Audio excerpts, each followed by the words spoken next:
ప్రశాంత్ నీల్లాగా పెద్ద పెద్ద యాక్షన్ సీక్వెన్స్లు పెట్టేస్తే అది హిట్ అయిపోదు. పెద్దగా నోడ్ సీన్స్ లేకపోతే రొమాంటిక్ సీన్స్ పెట్టేస్తే సందీప్ రెడ్డి వంగ తీసినట్టు యానిమల్ అంత హిట్ అయిపోదు. హలో గైస్, మరి ఈరోజు టాపిక్ ఏంటి అంటే చరణ్ గారు టైం చూసి గుణపం దించారు. సో నేను టైటిల్ కూడా అదే పెట్టినట్టున్నా. యాక్చువల్లీ ఇక్కడ విషయం ఏంటి అంటే నేను ప్రొడ్యూసర్ పేరు కూడా చెప్పనులేండి, ఎందుకు స్ట్రైకులు గీకులు మళ్ళీ ఏదో ఒకటి వాళ్ళు క్రియేట్ చేస్తారు. ఒక ప్రముఖ ప్రొడ్యూసర్ ఏంటంటే చరణ్ గారితో లాస్ట్ ఇయర్ ఒక సినిమా తీశాడు. యాక్చువల్లీ దాని వెనకున్న అసలు నిజం ఏంటి అంటే తన ప్రొడక్షన్లో అది 50వ సినిమా అనమాట. వాళ్ళ బ్యానర్లో అది కొంచెం స్పెషల్గా ఉండాలి అని చెప్పి తమిళ్లో ఉన్న ఒక పెద్ద దర్శకుడు, ఒకప్పుడు ఇప్పుడు కాదు, ఆ పెద్ద దర్శకుడు దగ్గరికి వెళ్ళి సార్ మాది ఇక్కడ 50వ సినిమా ఉంది, మీరు ఖచ్చితంగా ఒక స్క్రిప్ట్ రాయండి, సో ఖచ్చితంగా మనం సినిమా చేద్దాం అన్నాడు. డైరెక్టర్ అడిగాడు అనమాట, మరి హీరో ఎవరు, నేను హీరోని దృష్టిలో పెట్టుకొని రాయాలి కదా అని. యాక్చువల్లీ ఆ డైరెక్టర్ చెప్పిన పేరు ఎవరిది, పవన్ కళ్యాణ్ చెప్పారు. కానీ మన ప్రముఖ ప్రొడ్యూసర్ ఏం చెప్పాడు, సార్ పవన్ కళ్యాణ్ గారు ప్రజెంట్ పాలిటిక్స్లో బిజీగా ఉన్నారు, అదే ఫ్యామిలీలో ఉన్న ఒక హీరోతో మనం చేద్దాం, అదే మన చరణ్ గారు అని అవసరం లేకపోయినా హీరో పేరుని ఇరికించి మొత్తం కిచిడి చేసేసి ఒక అది ఎంత తక్కువ మాట్లాడితే అంత మంచిదండి.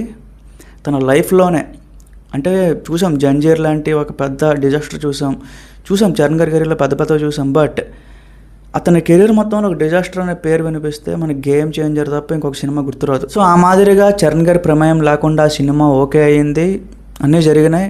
అతనికి తెలిసిందే ప్రభాస్ గారికి, ఆయనకి ఇంకా మొహమాటం అనేది పీక్స్లో ఉంటుంది. ఇంత పెద్ద డైరెక్టర్ వచ్చి అడిగిన తర్వాత ఖచ్చితంగా ఎస్ఏ చెప్తాడు.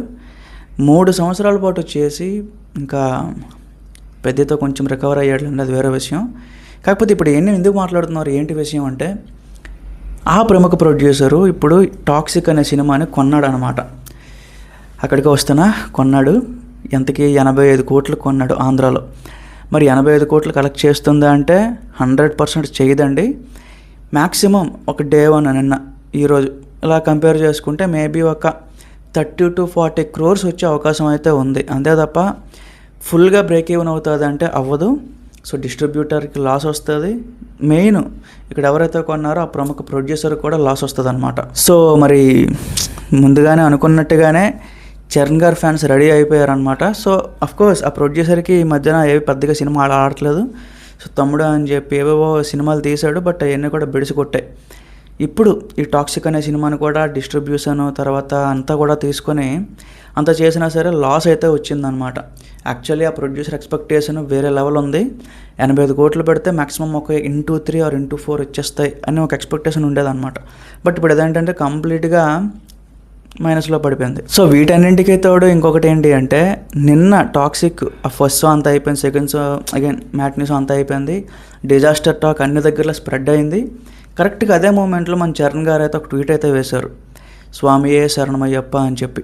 సో ఇరుముడి మూవీ బాగుంది, చూశాను, రవితేజ గారికి, శివ నిర్వాణ గారికి అందరికీ నాకు కంగ్రాచులేషన్ అని చెప్పి మంచిగా ఒక ట్వీట్ అయితే వేయడం జరిగింది. టాక్సిక్ గురించి ముక్క ట్వీట్ కూడా వేయలేదన్నమాట.